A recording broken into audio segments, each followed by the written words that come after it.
we should take note of the fact that the church gives us, both for midnight mass and the early mass of the day on Christmas, the shepherds as those who tell us about the birth of Jesus. Even though we hear about the governor of Syria and the great Caesar Augustus, the Roman emperor, the announcement doesn't come from them, but from these shepherds. And so it's good to reflect on what that means for us, how we should receive this message from these shepherds. The first thing we notice is that we're told that they're not living in a house, they're living in the fields, keeping watch at night in the fields over their sheep. The shepherds are poor. They are insignificant individuals and sometimes looked upon as criminals simply because they're outside of the normal bonds of the city. They are those who are marginalized in society. And yet, they're the ones who announce to us the birth of the Savior. It is a reminder that so often, and maybe here at Mercy Home, it's a lesson that is learned time and time again, that those who lack for things in life, those who are poor, are not just the recipients of our goodwill, but they are real protagonists, as the Pope calls them. Pope Francis is noted for saying, "Listen to the poor, for they have something to offer to you." Archbishop Victor Fernandez of Argentina put it this way: we can find in the poor some profoundly Christian values, a spontaneous attention to the other, an ability to devote time to others and to go to another's aid without calculating time or sacrifice, while the more educated, with a more organized life, are unlikely to grant to others time, attention, and sacrifice spontaneously, with joy, and in a way that is disinterested. The poor do have something to teach us. Because of their lack, they depend more on human relationships as the way in which they interact with each other.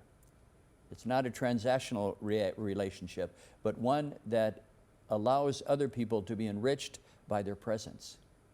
And so today, for us to hear this message, we should learn from the poor to make sure that we're spontaneous in our generosity. We don't hold back, we're not calculating, but rather we have something to learn from them. The second thing we should notice about these shepherds is that we don't know their names. We know, at least in tradition, the names of the three kings, Balthazar, Melchior, and Caspar, although it comes at a later date in the life of the church. But these shepherds are unnamed. They're unknown people. And it's a reminder to me how we should reflect in this time how others whose names we don't know have done so much for us that allows our life to have the faith that we celebrate today. The ancestors, the immigrants who came here struggling to find a new life, but also to maintain their faith. And I also think of all of the people who have donated over the years to Mercy Home. They will never see the results of their donations and their sacrifices in the many youth that will be helped over the years, but that doesn't matter. They're unnamed in those that they helped. But they live with the satisfaction that their sacrifice means something. I've always liked that story. It's something that I saw firsthand a number of years ago on a retreat for adults. A man came forward and he was going to give a talk, and he carried in his hand some work boots. And he put them on the table next to the podium where he was going to talk from. And he went on to tell the story of how he grew up in a large family. And his father came back from the Second World War and took a job, a menial labor. He didn't amount to much. He was never really quite satisfied with his father's life because he didn't think that he amounted to much at all. So he was going to make sure that he got an education, and he was going to make something of himself. And so he went to college, paid his own way, and then landed a really good job with a multinational company and moved up in the ranks.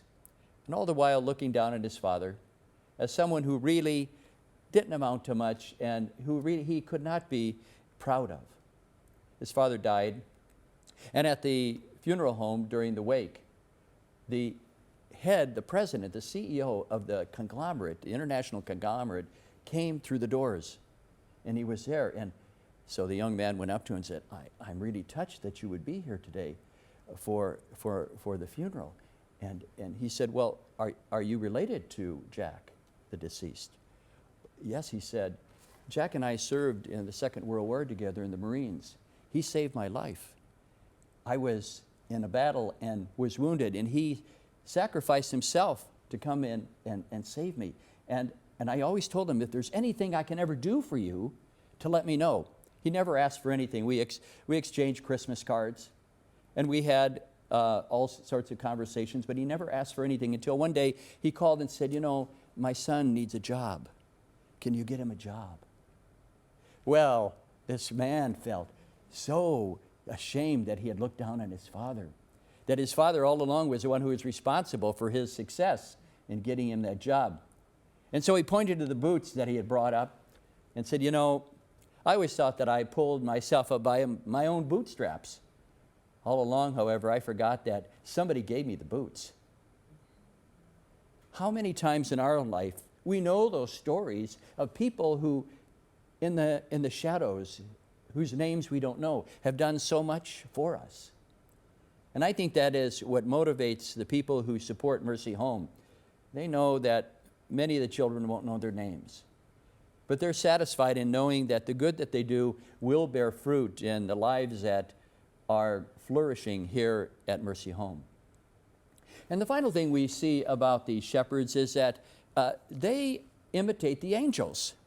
The angels came to them with this great news, with this message, and they repeated it. And not only that, they left the way the angels did, glorifying God. So they're somewhat angelic. They're the first evangelizers. It's a reminder to us as well as we come here on this Christmas day that that is what the legacy is of the shepherds passed on to us. We have to be willing to take this good news and make it our own. We have to look for ways in which we share our faith, especially with the next generation, our children. I've often thought that the patron saint of many Catholics should be Calvin Coolidge. You know, he was known for not saying much at all. You couldn't get just a couple of words out of him. And they tell the story when I was in South Dakota, when he was fishing in South Dakota, Calvin Coolidge years ago, a lady came up to him and says, I bet my husband $10 that I could get you to say 3 words. And he looked at her and said, you lose. Sometimes we're reluctant to speak about our faith. And so my invitation to parents and grandparents is to sit with your children and grandchildren during this season and let them know why your faith means something to you, how your faith got you through difficult times, how it nourished your life and continues to do so, and why you want them to have that faith as well. The shepherds encourage us to be like those angels, to tell the good news, and then allow ourselves to glorify God when we see the impact of that good news on our children and grandchildren. So today, as we come and celebrate Christmas, let's be attentive to what the shepherds have to teach us, to allow ourselves to be open to the voice of the poor, because they have so much to teach us about being generous in a spontaneous way. Remembering as well all those people in our lives who live in the shadows in an unknown way who have helped us, and be willing to do that for others.